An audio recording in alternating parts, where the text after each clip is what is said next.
Well, it's another beautiful Saturday morning here in Charlotte County, Florida. I'm out in Rotunda and going around Rotunda and El Jabin, talking to a couple of people. Went to visit some friends, and thought I'd stop out at the bridge on 776 on the Mayaca. Just beautiful out here. I stopped in at T&T Bait and Tackle on the foot of the bridge. They were just packed. I was going to talk to the shop owner, but he was so busy. There must have been people just in and out of there. As a matter of fact, the bait trucks were lining up, refilling the bait tanks just fast enough to get people out of there and have to refill them again a few minutes later. So a lot of people, a lot of bait, good sales there, and just a great day fishing on the pier. I went out on the pier itself on the north end of the bridge where the pier runs out, talked to a couple of people. They were catching some nice sheephead, mostly on pieces of shrimp. They were getting their shrimp, some of them used frozen, some had fresh, and they were breaking them into pieces, putting them on a little jig head and throwing them out there, and just reeling in some really nice sheephead. A couple of really big ones looked like drum. But of course they were sheep's head, and even a couple of small ones. A couple of guys had some pretty mangrove snapper. One fellow used a sheephead for cut bait and caught a nice little bonnet shark on it. And so they're doing really good on the pier there. You know, just beautiful weather right now. Water's warming up, the weather's warming up. Big fish are moving into the canals, moving into the rivers, Peace River, Mayaca River. Even the sharks, great shark fishing right now.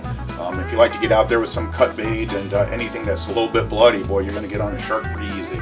So really good fishing on the Mayaca. I'm going to head down to the south end of the bridge, and I'm actually going to walk the flats from the south end of the bridge around to where Cattle Creek Road comes out on the north end of the locks in Rotunda. I do some really good fishing out there. There's just trout all over the place on those flats and those the bank line that leads up to the shoreline there. And so I'm going to head out there, do a little bit of fishing, and I'm not going to bring my recorder with me because I'm going to be probably up to my waist in water. So I will get back here and let you know what happened. Back in a minute. Well, that's a workout. Did really good. Went out on the banks there between Cattle Creek Road and the bridge, and did really good. I got a couple of nice jacks. There were jacks all over the place out there. Got a little trout, pretty trout. I let them all go. I didn't want to haul all that stuff back here. Usually I catch and release about everything. If I were hungry, needed the food, I'd definitely keep it, but I let them go and get them next time I come out. So I had a lot of fun. A couple of guys out there walking around. You don't see that as often as you used to. I grew up out in Pirate Harbor, and you know, we just walked the flats all the time. It was pretty common. But I guess not kicking stingrays out of your way and crabs out of your way isn't for everybody. So not a big deal though. A couple of stingrays out there, a couple of crabs. The crabs would have been great bait actually. From what I hear, the redfish are going crazy on crabs right now. So if you're getting a crab and breaking it in half or using the whole thing out there in blue water, probably catching some big reds and big snook on them right now. But yeah, they're all over the place. Crabs all over the ground here in the Mayaca on the bottom. And did really good. One fellow out there caught a couple of nice trout. He took a couple of pictures of them. He was brave enough to bring his camera out there and showed me beautiful trout he had. And so they're doing really good on the Mayaca. You get out there, you know, if you don't have a boat, you can get out there on the pier. You can fish the shorelines. If you have a boat, they're fishing the main channel coming under the bridge. Probably about a half a dozen boats out there with bent rods. Pardon me. So they're doing really good. And I'm going to get back to you later on when I get back to the office. We're going to call Mark up and we're going to do a fishing report with Mark from Cocoa Beach over on the east coast of Florida. Mark's over on the Space Coast, and Mark catches some big fish. I'll tell you right now, I'm really glad we got him on the show. He really knows his business, and not only does he talk the talk, he walks the walk. So when he starts talking about big reds and big trout, and you look at his Facebook page, you go to his class and his Facebook page, he's got pictures of these gigantic reds, gigantic trout, gigantic snook. I mean, the man really knows how to fish and knows where the big fish are out there. So we're looking forward to talking to Mark a little bit later on. We're hoping to get a couple more people around Mark's area in Cocoa Beach and the east coast of Florida on. We have a couple of lure manufacturers out there that have some great baits. I mean, really good baits that do well. I want to get some of those baits over here on this coast. I'm really looking to use a couple of them out here around Charlotte Harbor, around the flats. I love to fish the Harbor Keys north of Pirate Harbor and south of Alligator Creek. And I think a couple of those top water baits that I've been watching Mark use work really good down here. So we're going to give that a try too. So we'll be back in a few minutes with Mark. We're going to get an update on the Space Coast of Florida, find out how the fishing is out there with him. And I believe next week we're going to bring a few more people on board on this coast. Got a couple of guys in Charlotte Harbor that are giving us some fishing reports. We're going to talk to T&T Bait and Tackle, get a fishing report from them. Hopefully next week I'll get in there and talk to them. And looking forward to a great show. I sure appreciate it, everybody. We're getting things going. kind of hit the ground crawling rather than running, but that happens with the IT and technical stuff sometimes. But the phone company's got our stuff straight. This weekend they had to do some partitioning and fix some stuff up. I had to do a little work on the IT side too. So we got everything up and going now, and I think we're gonna have a great show and some fantastic, interesting guests. So we'll be back in a few minutes with Mark and find out what's going on at Cocoa Beach. Thanks again, everybody, and we'll talk to you in a few. Hey Frank, how you doing? Hey Mark, how you doing this afternoon, bud? Not bad. You got me loud and clear here? Oh yeah, absolutely. Sound good. Awesome. Boy, I'll tell you what, I had a heck of a day. We went out this morning, did a little fishing too, and I lost a beautiful tarpon. Oh, I couldn't believe it. Yeah, they're hard to land. They're hard to hook. They got a really hard mouth.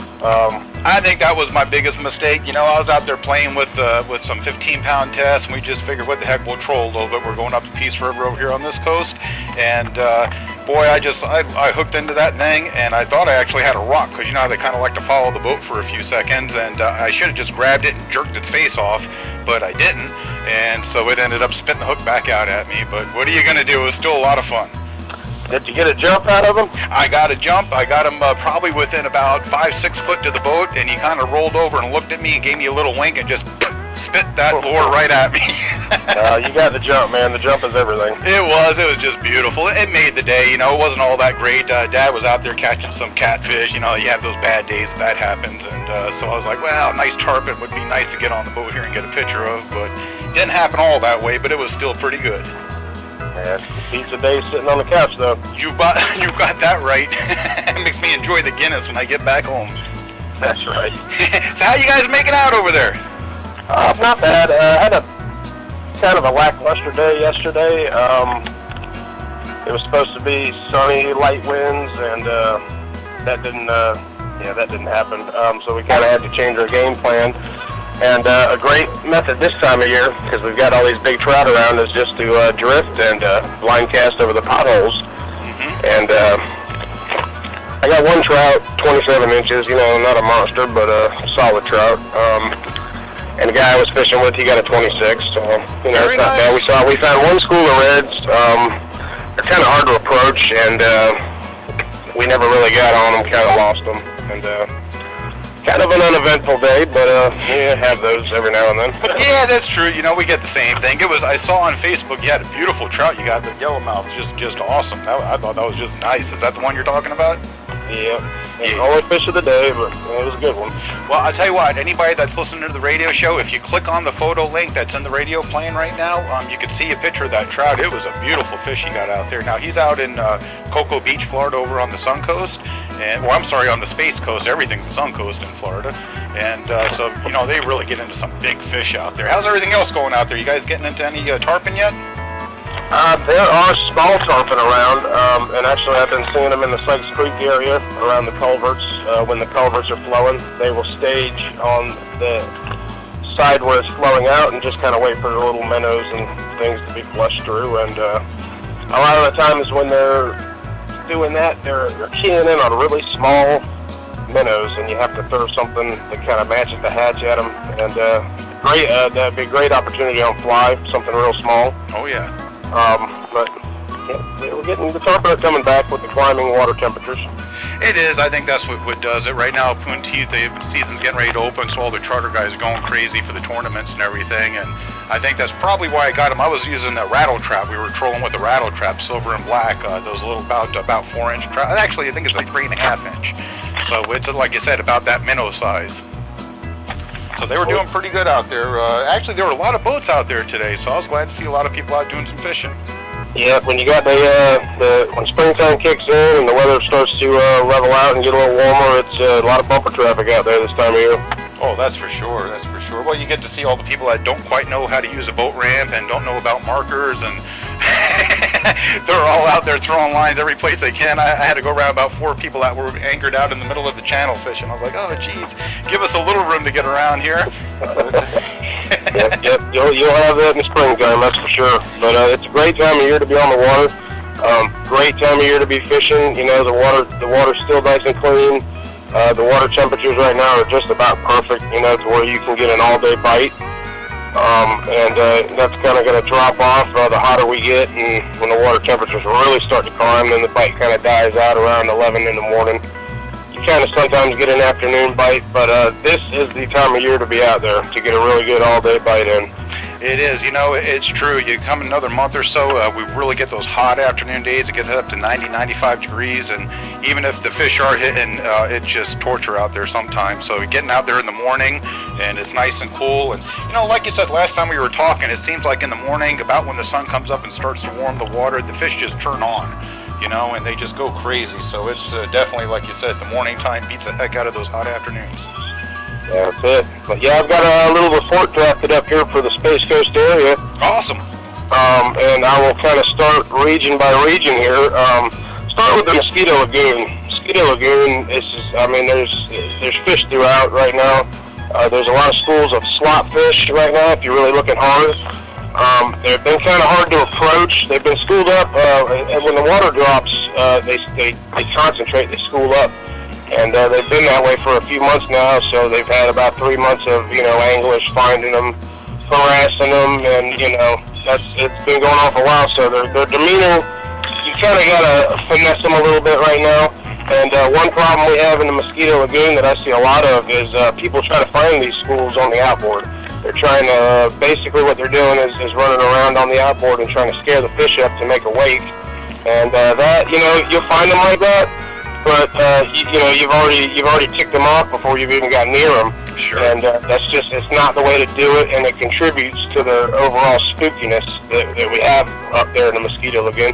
Best way to do it is to pull onto a Lakewood flat, and you might bump them while you're pulling around, but they're not gonna charge out of there. They're gonna get up. They're gonna kind of go a few hundred yards one way, and then they're gonna settle down, find another little happy place, and then you can approach them. But trying to find them on the outboard is kind of like shooting yourself in the foot. I definitely don't recommend it, even though it's a daily occurrence out there. But the most important thing is just to be stealthy. Get on that pole, and when you find them on the pole, they're a lot more cooperative. But spots in the Mosquito Lagoon, you really can't. It'd be harder to not find fish out there this time of year. Everywhere. The clinkers, there's been some single reds and some nice trout back in the clinkers on the west side. The whole pole and troll zone is hot right now, and there's schools of reds that are bouncing around in between there. And that is a pole and troll zone, so there are no combustion engines allowed in there, which kind of helps with the spookiness of the fish. Oh, that's for sure. That's a great idea. That's very good. You're going to find your slot fish, in about a foot and a half of water. You're going to find your bigger fish out deeper along the edges of the flats in these same areas. And you've got big trout mixed all throughout. Now, the schools of slots I've been finding them closer to the islands where there's more potholes, because, usually out in the open water, like for instance, the Tiger Shoals area, it's pretty much solid grass. There's not too many potholes. You'll find reds out there, but the majority of the reds I've been finding are over the broken bottom with just nice potholes. Okay, yep. Same with the trout. The trout will be laying in the potholes, and the big trout are getting up skinny this time of year, spawning, and they're going to be in a foot of water. And basically, when you're looking for the big trout, it's almost strictly a blind casting affair, because if you see them, then they've already seen you, and it's usually 75% of the time it's game over. Yep, so I hear you. The best way to get these big trout is to throw a top water and make long casts and just throw them over the potholes and work them back to you over the potholes, and you will score big trout this way. Very nice. The Mosquito Lagoon, the hot spots, like I said, the pole and troll. Down south of that, in the biolab area, that whole area is great right now, and then even further south, you've got the whale tail, and like I said, all these areas are producing right now. There's really no bad areas to go in there right now. Basically, you kind of want to, anywhere you launch here, you kind of want to dictate where you're launching based on the wind. That's about the biggest factor. Trying to get out of that wind. Yeah, it was really windy out there today, that's for sure. It was blowing pretty hard. Matter of fact, we were going to go out into the harbor and out by the Gulf, but we thought with this chop, we better stay up in the river. So yeah, there's a lot of wind out there. It gets hairy out there in that open water, and especially around here, if you look on Google Earth and the way we're laid out, it's all open water. Oh yeah, you're right on. You really got to be careful, and like I say, the best, it's when you get out of the wind, you can sight fish a lot better, and there seems to be more fish in the wind breaks. You will find fish in the wind, and the wind can kind of camouflage your boat and your movements and your hull slap a little bit. But for the real sight fishing experience, you kind of want to try to find some glassier water, and it just makes it a whole lot easier. But we've been throwing the Banks lures out there, the Fender Walker. I've been throwing the 4-inch Fender Walker, and the topwater bite is unreal. Fender Walker is a topwater. It's really picking up the topwater bite with all the mullet coming back. More Banks lures, the Dock Boss. It's just a small swim bait. And when you rig it on a 3-aught twist lock hook, it just effortlessly walks the dog under the water with just a twitch of the rod. Great looking lure. You've also got the Flats Creeper, which is it can be fished very slowly on a 5-aught twist lock hook, and as slow as you want to fish it, and the tail still kicks real well. And it's great for the big trout that are laid up, and they see the meal coming by real slow, and it just looks attractive, and they slam it. Because they don't want to expend a lot of energy chasing down a fast-moving meal. I mean, they will, but it's very tantalizing to them when you just creep it through there, and that's why he calls it the creeper. You just creep it through there, and that tail just kicks beautifully. You know, I'm sorry, but I didn't mean to cut you off, Mark. I was going to say that I don't think enough people appreciate that when you're fishing lures. You know, fish are going to go for the slowest, the easiest thing that they could eat, get the most calories for the least effort. That's just kind of Mother Nature at work. So yeah, like you said, I was going to ask you now on that Fender Walker. I've been looking at that because I do a lot of top water fishing. Now, how do you work that? Do you kind of give it that walk the dog twitch left and right, or do you do a faster dart action with that? Well, it's just like any other top water, and it's really easy to work. I mean, it's just as easy to work as the skitter walks and all the other the mainstream plugs. Yeah, you just give it the little twitch while you're reeling, and you can kind of vary the cadence a little bit. You know, sometimes I like to do a steady dunk, dunk, dunk, dunk, dunk, or I'll just kind of, give it a little erratic motion like a bump, bump, bump, bump, bump, bump, bump, and just play with it, and they'll tell you what they want when they start smashing. Yep, that is true. And this is a great time of year to be throwing the top waters, but you can also score on live bait, especially if it's windy and you can't do a lot of sight fishing. You can always stake out on an area with a lot of potholes, throw out cut mullet, live shrimp. Oh, yeah. There's still a few drum around. They're going to kind of be thinning out as the water temperature climbs, but drum are still a good possibility, and a great way to get them is to just throw live shrimp out there and wait. And like I said, that's a great option on the windier days where the sight fishing is tough. It's always good to have that in your back pocket, if you need to. I'm not a big bait guy, but if it's not happening on artificials, I'm not ashamed to throw some meat at them. Oh, that's for sure. That's for sure. As a matter of fact, down here, I don't know what happened here in the past month or so, but getting bait at a bait shop's gotten really, really lean around here. So my old man loves to use bait. He's not a big plug. He's got arthritis, so he doesn't like to cast too much. So he'll use bait, and as a matter of fact, we started using cut-up lady fish that I catch on topwater stuff, and I'll be honest with you, Mark, I think that the cut ladyfish did better than the shrimp that he was buying. So he got a couple of nice drums down here on just cut ladyfish. So yeah, definitely, you got that right. Yeah, cut ladyfish is a great bait. It's a little oily, bloody, stinky, and redfish will tear it up. So if you do catch a ladyfish or two, it's not a bad idea to stow them. Oh yeah. Just kind of have them in your back pocket, not literally, but boy, the way they jump around, you may not have a choice. Yeah, and that's one thing you got to be careful with the ladyfish. I suggest the de-hooker because they're slimy and they're fast, and they're the kind of fish that'll hook you, and you didn't even know they hooked you. You got that right. You can go ahead and say it because we're PG-13. They like to shit all over your boat. Exactly. They will. They'll crap all over your face, tear your boat up, and it doesn't come off. Yeah, the Mosquito Lagoon's going off right now, and also the North Indian River over to the west, and these are all common areas on the Merritt Island Wildlife Refuge. There's tons of launches out there for boats and kayaks. If you do your homework, get on Google Earth and start looking around, but the whole North Indian River is great right now. There's really, it's kind of like Mosquito Lagoon. There's no real bad places to go. On the east side, north and south of Haulover, there's a strong bite going. You still got schooled up fish for now until the water starts rising, and then they'll kind of disperse and start being more singles and doubles out on the flats. And that's one thing, too, you have to keep in mind while these slot fish are schooled up. they're highly concentrated, so you may cover a mile or 2 or 3 and not see anything. And then, you've got about 1/8 of an acre that the fish are sitting on, and then, past that, there's another mile or 2 of nothing. So you really got to be vigilant when they're schooled up, and always read the water, and because you could pass right by them and not even know you passed them. Sure.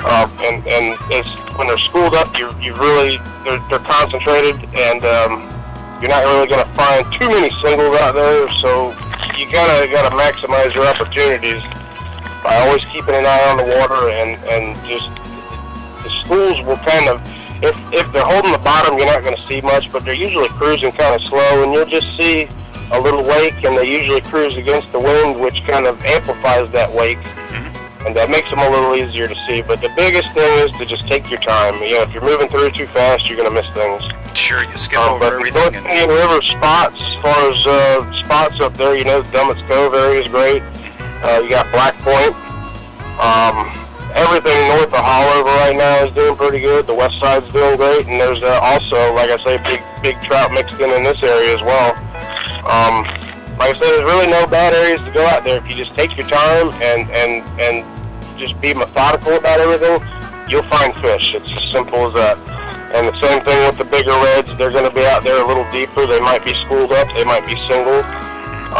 And we get the same problem with the people trying to find them with the outboards in the North Indian. So I can't stress enough how important it is to come up to your target flat, cut the motor off a few hundred yards before your target area, and pole in or troll in, and take your time, because if you're flying through here with the trolling motor on 5 or anything like that, you're going to miss things, you're going to spook fish out. So just biggest thing is take your time. So the North Indian River, really no bad places to go up there right now. You've also got a pretty good bite going through Hollover Canal. The daytime bite is somewhat consistent. The nighttime bite seems like it's been a lot better. The shrimp are running pretty good, and that's what draws the predators in there. They're kind of chasing the shrimp run. Oh, yeah. They're getting big drum. They're getting big reds. They're still getting some pretty the smaller 5 to 10 pound drums. The take home size. They're getting a smaller drum on like hand picked live shrimp. Pretty good sized live shrimp. The big reds and the big drum are coming on cut blue crab, and you can also pick up big reds on cut mullet. Yep, I've heard the blue crab thing down here too. Is the cut blue crab, and even the big ones. Again, big snook on big blue crabs out here in the blue water on the intercoastal on this side. So yeah, that must be a pretty hot bait there too. That's awesome. Yep, and the Hollover Canal, it's kind of, sometimes you can sit in there for hours and not get anything, and then they just come through, and your holes are bent left and right. It's kind of a patience game. I'm not really into soaking bait. I'll do it every now and then, but it's a real patience game. If you sit there for a few hours, you don't catch anything, don't give up on it, because they'll eventually come through there. And you kind of want to pay attention to the flow. If the current's really pumping through there, it's a little inconducive to good fishing. And also, if it's slack, I've noticed that when it's really slack, there's not too much going on in there. So you kind of want a somewhat consistent flow through there, and the bite should be on. And like I said, the nighttime is doing pretty good in there. They're fishing around the bridge lights, and getting big reds and big drum. Beautiful. And we've also, the last area I got to go over is the Banana River, which is one of my favorite areas. Oh, that's beautiful. You know what? There's just a big, beautiful area to fish there, that's for sure. A lot of big reds in the area, and we've also in the Banana River have the no motor zone, which is north of 528 there, which is completely shut down to combustion motors or electric motors. And it's a great place to fish. It doesn't really get slammed. It doesn't get hit too hard. And it's kind of a long day in the no motor zone. I'll usually start paddling at 5 in the morning, and because my target area is about 6 miles north. But I've never gone up there, knock on wood, and not seen fish. And the fish there, your average fish is over 30 inches. They're really beautiful. A lot of big trout too. The big black drum are still in there right now, and I'm talking 40, 50, 60 pound fish on the flat. They're monsters. Beautiful. Yep, so you got the big reds, the big black drum up in the no motor zone. It's a long day, but it's really worth it. Now south of there, because the no motor zone is kind of the north end of the Banana River.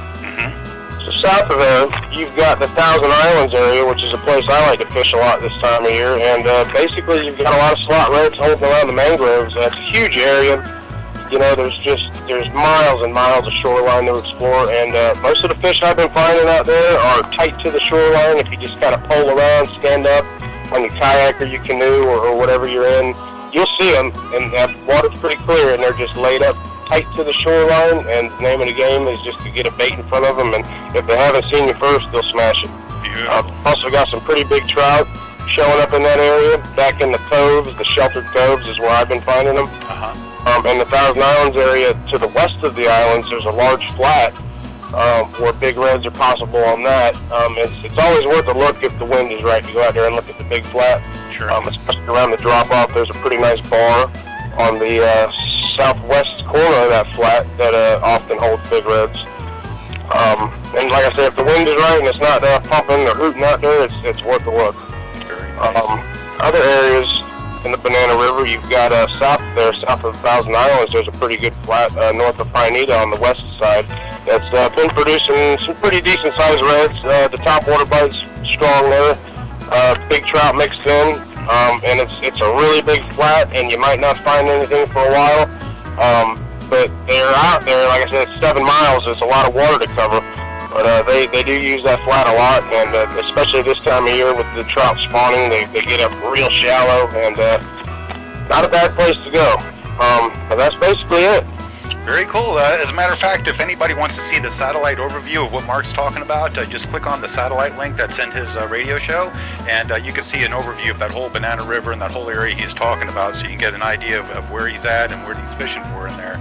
But that's really cool, Mark. I'll tell you what, keeping motorboats out of some of these estuaries is such a great idea. It's, you fish really need a place to hide and spawn, and be honest with you, some of the local anglers that are really into it, it gives them a place to go and fish and enjoy it without motorboats shooting around. And, oh, yeah. We have a lot of rules and regulations and all, and unfortunately only people that follow rules follow them.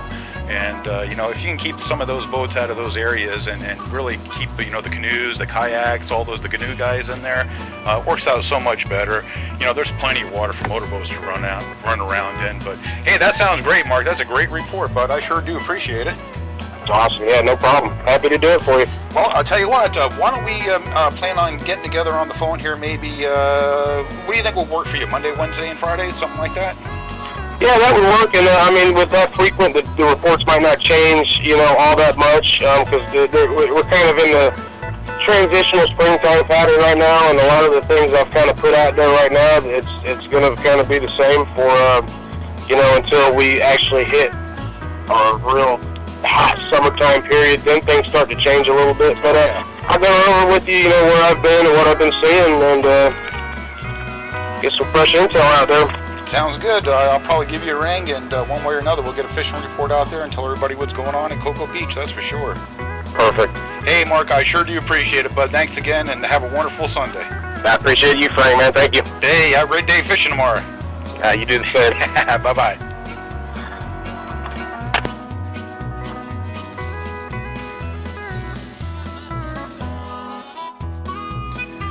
Well, thank you very much, Mark. That was a great report. Great guy, man. He really knows his stuff. He's out there on the Atlantic coast and just doing some great fishing. It was a windy day. We were up the Peace River. We were going to go out, like I said, out into the harbor, but it was just pretty choppy out there. So we had a good time up the Peace River. A lot of people out there having a good time today. Hopefully we'll have, probably going to have another daily update by Tuesday. We're not going to do anything tomorrow. Got a lot of stuff going on with IT and some phone stuff going on, so we're going to get a lot of things straightened out and cleaned up a little bit. So Tuesday we're going to start with our daily reports. Should be out every morning by 9 a.m. And we got a couple of new people coming on board. Got some new tackle shops, bait shops, a couple of new captains coming in. Open up another area. It'll be this week, Lake Okeechobee. Fantastic. So we'll have reports from there also every morning. So very cool stuff. Appreciate everybody's input. And we will talk to you again on Tuesday morning. So have a wonderful day, Monday and Tuesday fishing. We'll talk to you Tuesday. Thanks again. Bye-bye.